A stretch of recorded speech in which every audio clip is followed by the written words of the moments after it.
오늘 함께 나눌 하나님 말씀은 마가복음 11장 27절부터 12장 17절까지입니다. 본문이 조금 길기 때문에 읽는 것은 12장 8절까지만 읽도록 하겠습니다. 그들이 다시 예루살렘에 들어가니라. 예수께서 성전에서 거니실 때에 대제사장들과 서기관들과 장로들이 나와 이르되 무슨 권위로 이런 일을 하느냐?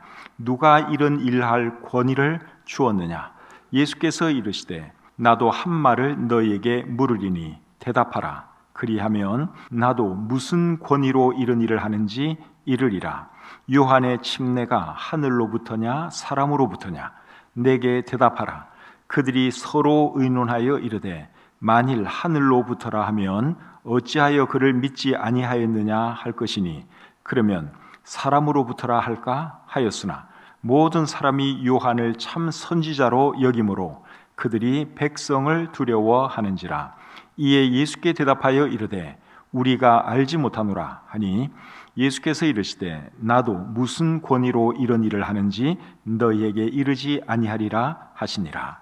예수께서 비유로 그들에게 말씀하시되 한 사람이 포도원을 만들어 산 울타리를 두르고 즙 짜는 틀을 만들고 망대를 지어서 농부들에게 새로 주고 타국에 갔더니 때가 이르매 농부들에게 포도원 소출 얼마를 받으려고 한 종을 보내니 그들이 종을 잡아 심히 때리고 거저 보내었거늘 다시 다른 종을 보내니 그의 머리에 상처를 내고 능욕하였거늘 또 다른 종을 보내니 그들이 그를 죽이고 또 그 외 많은 종들도 더러는 때리고 더러는 죽인지라.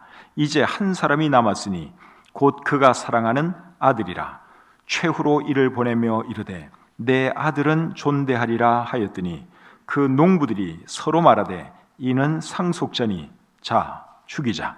그러면 그 유산이 우리 것이 되리라 하고 이에 잡아 죽여 포도원 밖에 내 던졌느니라. 아멘. 오늘은 마가복음 11장 27절부터 12장 17절까지의 말씀을 본문으로 해서 무슨 권위로 이런 일을 하느냐, 무슨 권위로 이런 일을 하느냐, 이런 제목으로 하나님 말씀 전하기를 원합니다. 오늘 읽은 이 본문은 이스라엘 지도자들이 예수님께 나와 질문하는 것으로 시작되고 있습니다. 대제사장들과 서기관들과 장로들이 예수님께 찾아와서 어떤 질문을 했는가 하면 무슨 권위로 이런 일을 하느냐? 누가 이런 일할 권위를 주었느냐? 그런 질문을 했죠. 여기서 말하는 이런 일은 어떤 일일까요? 예수님께서 성전에서 장사하는 사람들을 다 내쫓으신 그 일을 말하는 것이죠. 그리고 이 질문을 하는 이유는 예수님을 책잡아서 죽이기 위해서 이런 질문을 한 겁니다. 마가복음 11장 18절 말씀을 잠시 보겠습니다. 대제사장들과 서기관들이 듣고 예수를 어떻게 죽일까 하고 꾀하니 예수님께서 성전에서 장사하는 사람들을 다 내쫓으니까 이 지도자들이 화가 났습니다. 그래서 예수를 죽일 계획을 세우죠. 죽이려고 하는 이유는 자신들에게 방해가 된다고 생각을 했기 때문입니다. 지금까지는 이 사람들이 이스라엘의 특권층으로서 기득권층으로서 많은 것들을 누리고 살아가는데 전혀 불편한 것이 없었습니다. 근데 예수라는 한 젊은이가 나타난 뒤로는 자기네들의 그 기득권이 이제 위협을 받고 있다고 생각을 한 것이죠. 그래서 예수를 죽이기 원했는데 그냥 죽일 수는 없잖아요. 뭔가 죽일 근거를 만들기 위해서 이제 예수님을 찾아와서 이런 질문을 한 것이죠. 무슨 권위로 이런 일을 하느냐? 누가 당신에게 이런 권위를 주었느냐? 그렇게 질문을 했습니다. 그 질문에 예수님께서 제대로 답변을 할 것 같으면 어떻게 답을 해야 되겠습니까? 하나님께서 나에게 이런 권위를 주었다. 나는 메시아다. 그래서 나는 이런 일을 할 수 있다. 그렇게 말하는 것이 정답이지요. 그런데 예수님은 그렇게 대답을 안 하세요. 그 대신에 그들에게 오히려 질문을 합니다. 29절 30절 보겠습니다. 29절 30절. 예수께서 이르시되 나도 한 말을 너희에게 물으리니 대답하라. 그리하면 나도 무슨 권위로 이런 일을 하는지 이르리라.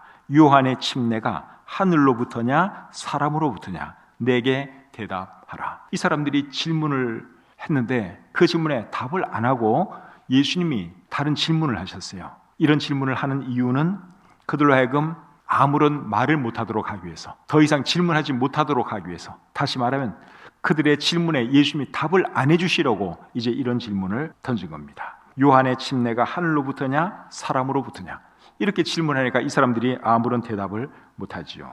왜냐하면 요한의 침례는 하늘로부터 왔다 그러면은 예수님이 뭐라 그러겠어요? 그런데 너희들은 왜 침례 요한을 받아들이지 않았느냐, 그렇게 말을 할 것이고, 또 사람으로부터 왔다, 그냥 그가 그렇게 자기 마음대로 한 것이다, 그렇게 말하면 또 침례 요한을 선지자로 존경하는 사람들이 가만히 있지를 않죠.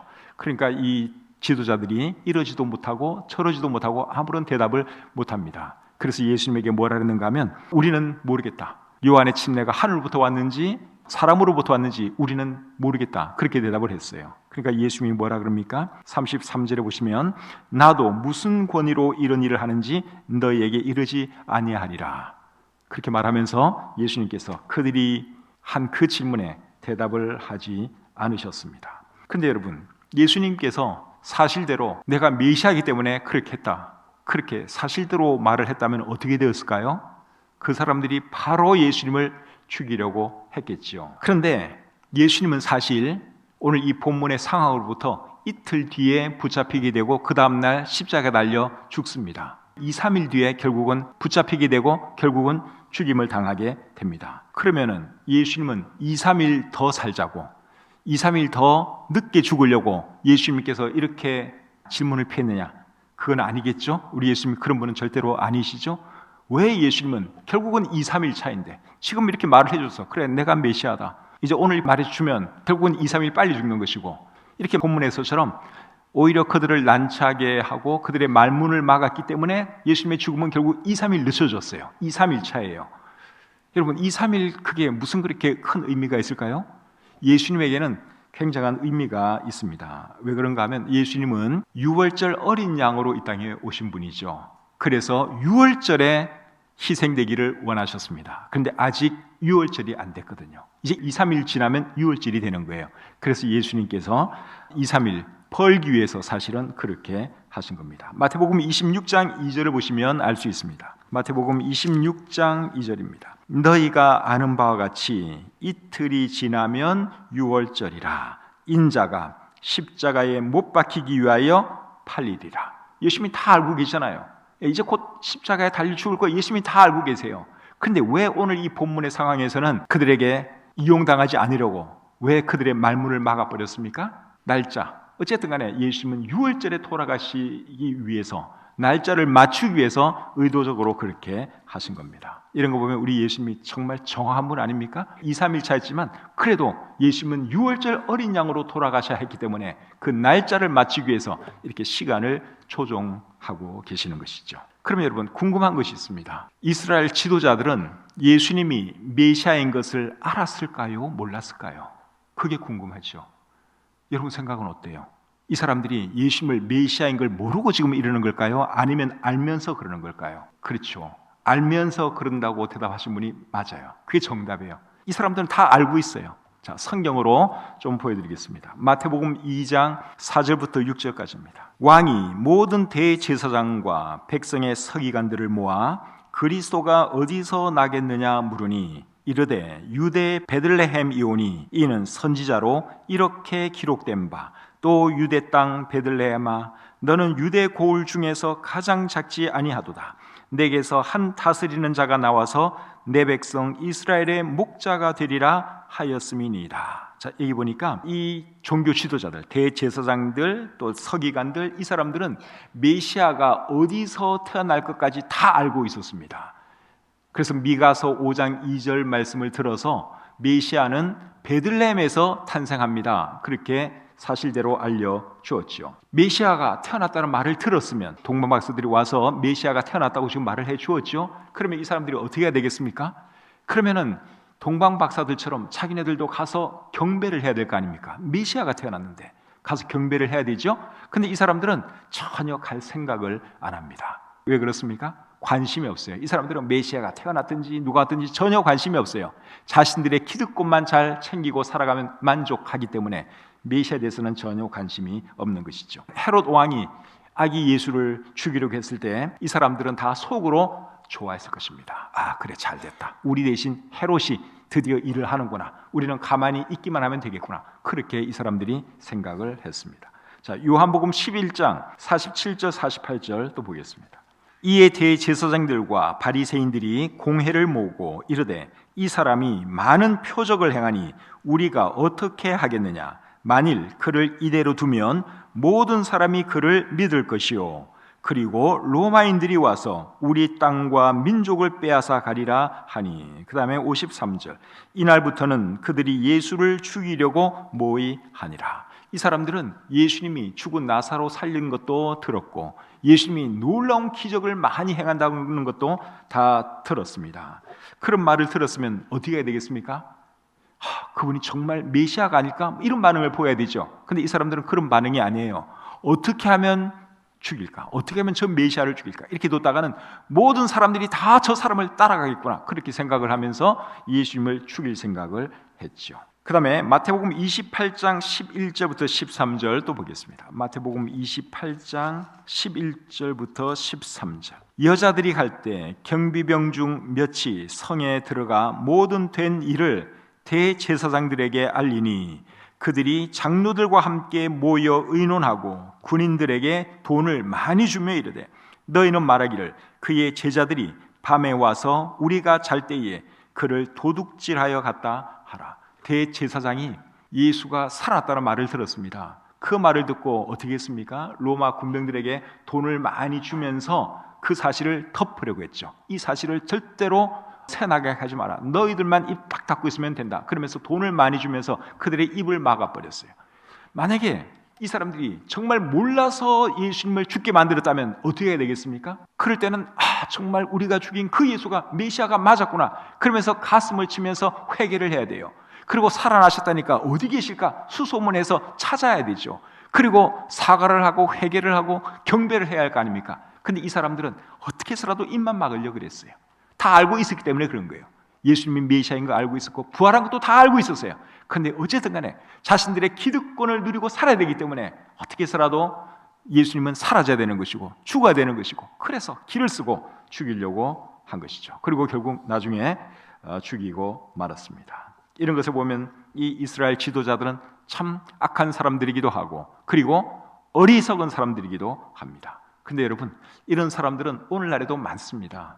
이런 어리석은 사람들, 악하고 어리석은 사람들은 오늘날에도 정말 많아요. 돈이 좋고 노는 것이 좋고 세상이 좋아서 예수님에 대해서 아무런 관심도 가지지 않고 살아가는 사람들이 그런 사람들이라고 할 수 있습니다. 예수님이 메시아다, 예수님이 내가 구원받는다, 누군가가 그렇게 말을 해주면 관심을 좀 가져야 될 거 아닙니까? 근데 사람들이 관심을 안 갖잖아요. 그게 사실인지 아닌지 알아볼 생각도 안 합니다. 얼마나 어리석고 얼마나 악한 사람인지 몰라요. 그냥 돈이 좋은 거예요. 세상이 좋은 거예요. 즐기는 게 좋은 거예요. 그래서 예수가 뭐 메시아든 하나님이든 그거 난 상관없다, 신경 안 쓴다, 그러고 그냥 계속 그렇게 살아가는 거예요. 오늘 이 본문에 나오는 이스라엘 지도자들과 그런 사람들이 차이가 뭡니까? 똑같잖아요. 똑같습니다. 이스라엘 지도자들과 예수님이 질문을 서로 주고받은 뒤에 예수님이 그들에게 이야기 하나를 들려주었습니다. 그 이야기는 이제 오늘 본문 12장 1절부터 9절에 나와 있는 이야기예요. 한 사람이 포도원을 만들고 그 포도원을 농부들에게 세를 주고 자기는 멀리 떠났습니다. 다른 나라로 떠났습니다. 어느 정도의 기간이 지난 뒤에 세를 받기 위해서 종을 보냈습니다. 자기의 종을 보냈어요. 그랬더니 그 농부들이 어떻게 했습니까? 세를 줄 생각을 하지 않고 그 종을 때리고 폭행하고 능욕하고 그리고 아무것도 안 주어서 돌려보냈어요. 주인이 너무너무 화가 났습니다. 다시 한번 또 다른 종을 보냈습니다. 그 종에게도 똑같이 그럽니다. 폭행을 하고 능욕을 하고 모독을 하고 돈 하나도 주지 않고 다시 돌려보냈어요. 세 번째 또 보냈어요. 그랬더니 이번에는 아예 죽여버렸습니다. 돌아오지도 않아요. 죽었어요. 네 번째, 다섯 번째, 여섯 번째 계속 보냈는데도 어떤 종은 폭행하고 어떤 종은 죽이고 그런 짓을 했습니다. 그래서 이 주인이 이제 마지막으로 남은 거는 아들밖에 없어요. 그 아들을 그 농부들에게 보내게 되죠. 그렇게 했더니 어떻게 했습니까? 죽이고 말았습니다. 자, 6절부터 8절까지의 말씀 제가 다시 한번 읽겠습니다. 6절부터 8절입니다. 이제 한 사람이 남았으니 곧 그가 사랑하는 아들이라. 최후로 이를 보내며 이르되 내 아들은 존대하리라 하였더니 그 농부들이 서로 말하되 이는 상속자니 자 죽이자. 그러면 그 유산이 우리 것이 되리라 하고 이에 잡아 죽여 포도원 밖에 내 던졌느니라. 결국 아들도 죽이고 말았죠. 죽인 이유가 뭡니까? 그 유산을 자기네들이 가로채기 위해서 죽이고 말았습니다. 이 이야기에서 포도원 주인은 하나님을 의미하고 악한 농부들은 이스라엘 사람들을 의미하고 그리고 주인이 보낸 종들은 하나님의 선지자들을 의미하죠. 그리고 마지막으로 아들은 누구를 의미합니까? 예수님 자신을 의미하는 거죠. 예수님께서 이 이야기를 통해서 하시려는 말씀이 뭐예요? 하나님의 선지자들을 이스라엘 사람들이 죽인 것처럼 하나님의 아들이 나도 결국은 저들이 죽일 것이다. 예수님께서 그 말씀하시려고 이 비유를 그들에게 들려주셨습니다. 이 이야기 속에 나오는 농부들은 마지막으로 온 사람이 주인의 아들인 것을 알고 있었죠. 알고 있으면서도 죽였어요. 유산을 가로칠 목적으로. 그와 마찬가지로 이스라엘 지도자들도 예수님이 메시아인 것을 알고 있었어요. 그러면서도 죽이려고 하는 이유가 뭡니까? 자신들의 기득권, 자신들이 지금까지 누리고 살아가고 있는 그것 잃지 않으려고 메시아를 죽이려고 하는 것이죠. 악한 농부들 이야기를 듣고 이스라엘 지도자들이 어떤 반응을 보이는지 12절을 보겠습니다. 12장 12절입니다. 그들이 예수의 이 비유가 자기들을 가리켜 말씀하심인 줄 알고 잡고자 하되 무리를 두려워하여 예수를 두고 가니라. 이 사람들도 머리가 나쁜 사람들이 아니기 때문에 예수님이 들려주신 이 이야기의 포인트가 뭔지 다 캐치를 했습니다. 저 사람들이 지금 저 예수가 우리를 저 악한 농부들의 비유에서 말을 하고 있구나.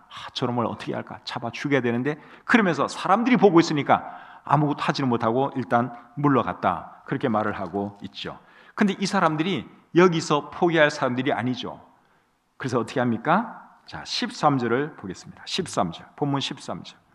그들이 예수의 말씀을 책잡으려 하여 바리새인과 헤롯 땅 중에서 사람을 보내요. 자기들은 일단 물러갔어요. 대제사장, 서기관들 이런 사람들은 물러가고 누구를 대신 보냈는가 하면 바리새인 몇 사람과 헤롯 당원 몇 사람을 예수님에게 또 보냈습니다. 바리새인과 헤롯 당원들은 정치 성향이 정반대입니다. 정치 성향이 정반대예요. 바리새인들은 친로마파 사람들이고 헤롯 당원들은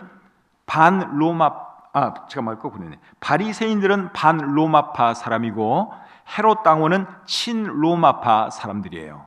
근데 이 정치 성향이 완전히 다른 두 부류의 사람들을 이 지도자들이 예수님에게 다시 보냈습니다. 보내서는 뭐라고 말을 합니까?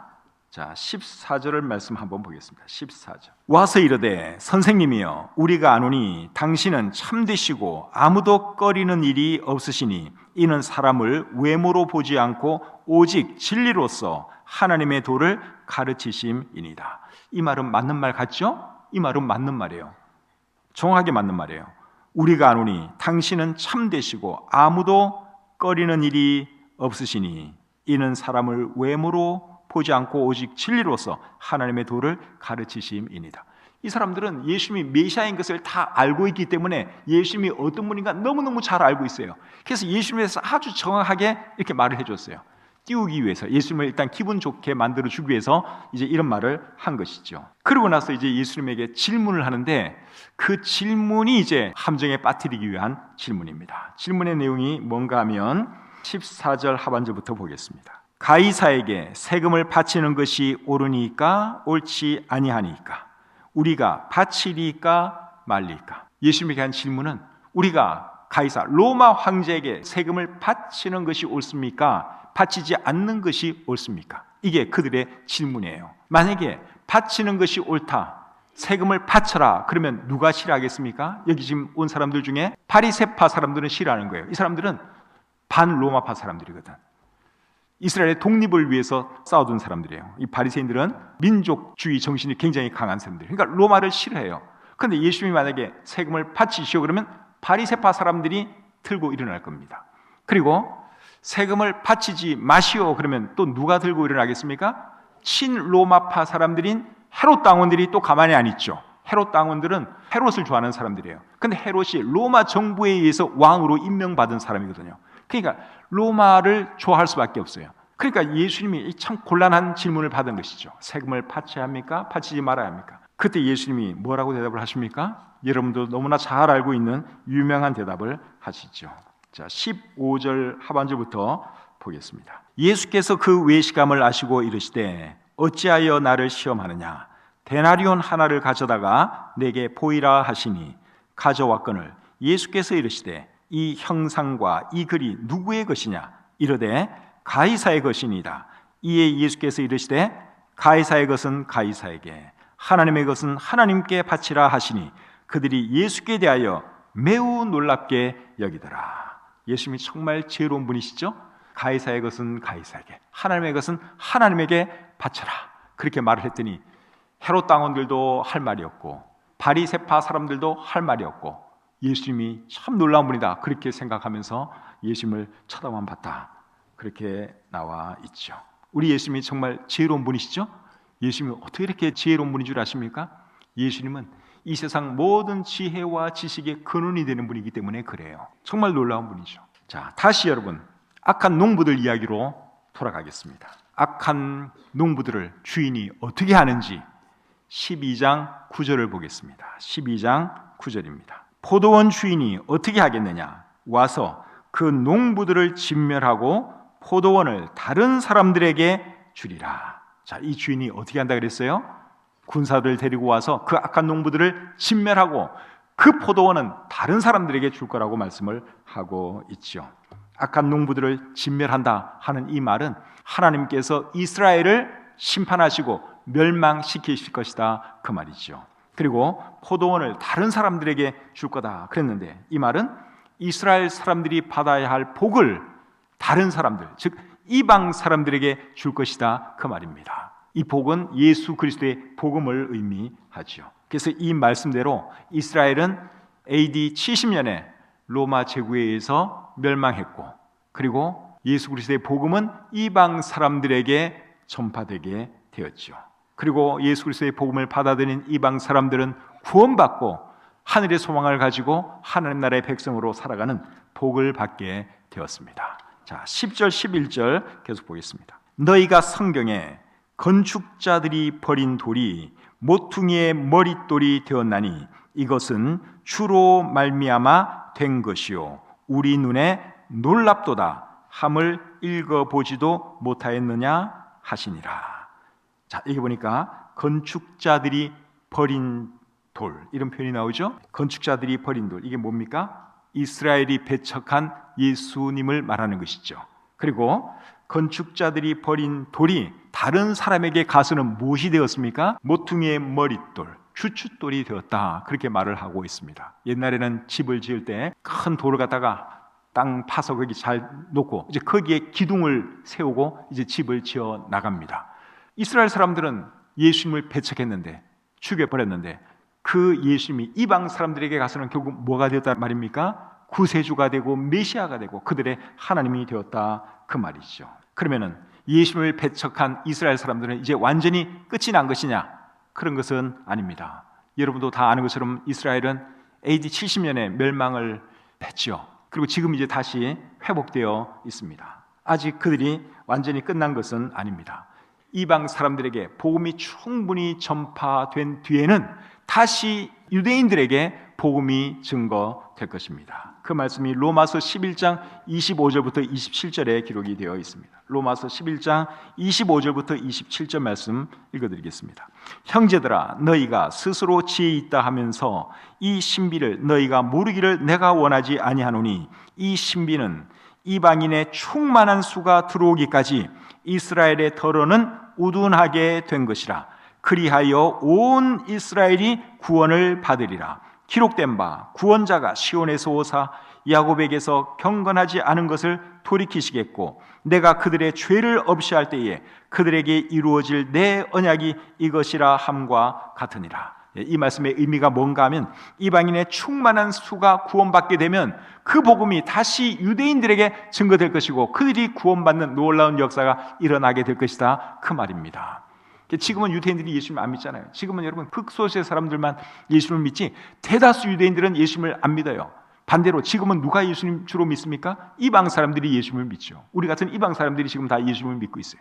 그런데 예수님께서 재림하시고 이제 이방인들을 위한 구원의 시간이 끝이 나면 그 복음이 누구에게 넘어가느냐? 이스라엘 사람들에게 넘어가서 그들이 구원받는 그런 역사가 일어나게 됩니다. 그때 유대인들에게 복음 전할 사람들이 누군가 하면 14만 4천 명의 사람들이에요. 요한계시록에 나오는 14만 4천 명. 그 사람들이 다 유대인들이에요. 이단들마다 다 그게 자기네들이라고 얘기하는데 그는 성경을 그냥 자기네 마음대로 해석한 거고, 그 14만 4천 명은 유대인들이에요. 각 지파마다 12,000명씩 해가서 14만 4천 명인데, 그 사람들이 유대인들에게 복음을 전해서 많은 유대인들이 회개하고 주님께로 돌아오게 될 것입니다. 근데 이제 그때가 많이 가까워 온 것 같아요. 그것을 어떻게 알 수 있습니까? 이스라엘이 회복되어 있잖아요. 지금 1948년 5월 14일에 이스라엘이 다시 회복되어서 주권 국가가 되어 있죠. 여러분, 2000년 동안 망한 나라가 없는 나라가 그렇게 살아나는 예가 없습니다. 그거는 기적 아니고서는 달리 설명할 길이 없어요. 하나님이 그들에게 다시 한번 기회를 주시기 위해서 그렇게 하신 겁니다. 이런 것만 봐도 성경이 진리인 것을 우리가 알 수 있죠. 이제 말씀을 마치겠습니다. 우리 예수님은 메시아로 이 땅에 오신 분입니다. 우리와 똑같은 사람의 몸을 입고 이 땅에서 살아가셨지만 그분은 하나님이셨습니다. 하나님께서 사람의 몸을 입고 이 땅에 오신 분이 예수님이세요. 그런데 이스라엘 사람들이 그 예수님을 십자가에 못 박아 죽이고 말았습니다. 그런데 그렇게 되도록 허락하신 분은 누굴까요? 하나님이 허락 안 하셨는데 그렇게 될 수가 있을까요? 그건 아니죠. 하나님이 허락하셨기 때문에 그렇게 된 것입니다. 오늘 보면 11절에도 그것을 말하고 있어요. 자, 11절 여러분 다시 한번 보겠습니다. 12장 11절입니다. 이것은 주로 말미암아 된 것이요. 이게 무슨 말인가 하면 이것은 주께서 행하신 것이다 그 말이에요. 주님께서 그렇게 되도록 내버려 두셨다 그 말이에요. 건축자들이 버린 그 돌이 이방인들에게 가서는 주춧돌이 되도록 하나님께서 그렇게 하셨다 그 말이에요. 그래서 결국은 이방 사람들도 구원받게 되었고 또 나중에는 유대인들도 구원받게 해 주실 것이 하나님의 구원 계획입니다.